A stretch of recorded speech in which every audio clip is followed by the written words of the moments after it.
Здравейте хора, много давно не съм правил втори клип за деня. В момента правим подготовката за потеглянето на китен. Ще ходим утре на морето на 10 август, неделя. Днеска е само подготовката. Сега фризьорката ще ходим да не постриже, баба на мигли и така нататък. Точно така. Дайте тук да прибираме банските сега. Айде, прибираме и банските. Приготвяме банския. Да, естествено. Това е само подготовката. Утре потегляме. Точно. Утре потегляме за морето. Да, не се шегуваме, истина е. Да. Няма шега, няма измама. Няма се шега, няма измама. Ето вижте тази хубава хавлийка за мен. И долу има още някаква хавлия.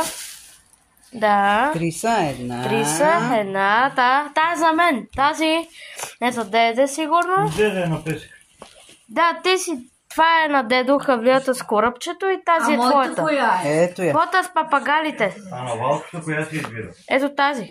Тази е хубавка. Добре, де. А че моята с папагал. Да, клипа е много важен, трябва да снимаме. Твоята с папагалите. Точно така. Сега да извадиме. А дедо ще спи на песъка. Да. Той си играе с виките. Да, ти си играеш с Вики случай така. Имаме. Накрая вода. Айде и джапанките. Джапанките. Айде на джапанките. Ето на леля ти. Миналата година ти я купихме. Ти чечите ще си взимам ли на тебе? Да. Вземи ми. Еми тя беше... То се чекли си ходи, как да се... Айде, Това естествено. са джапанки, казвам. Не бе, но... Не, това видео обаче ще протече на части. Добре, спирай. Ще протече на части, да. След трябва да я хвървам. Защото на лисункото си летите. Чакай. Хвърли я тая старата четка. Чакайте, никой ми е писал. Някой ти е писал. Оф, добре, айде да си снимам подготовката за морето.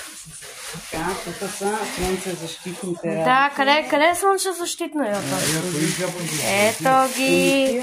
Ето това са слънцезащитните работи. Трябва да ги покажем хубаво. Ето, има 30-ка. Има 50. Това е 50-ка. Това е 50-ка. На тия 20-ка. само 50-ка и за децата Това е... 50-ка. Това е някакъв... Ето това с моркова е 30-ката. Да. Не трябва 30, само 50-ка. И 30-ката е добре. Най-добрите са 30-ка и 50-ка. За децата 50-ка. Да. Е в Виена. В Виена. Аба, май най-добре.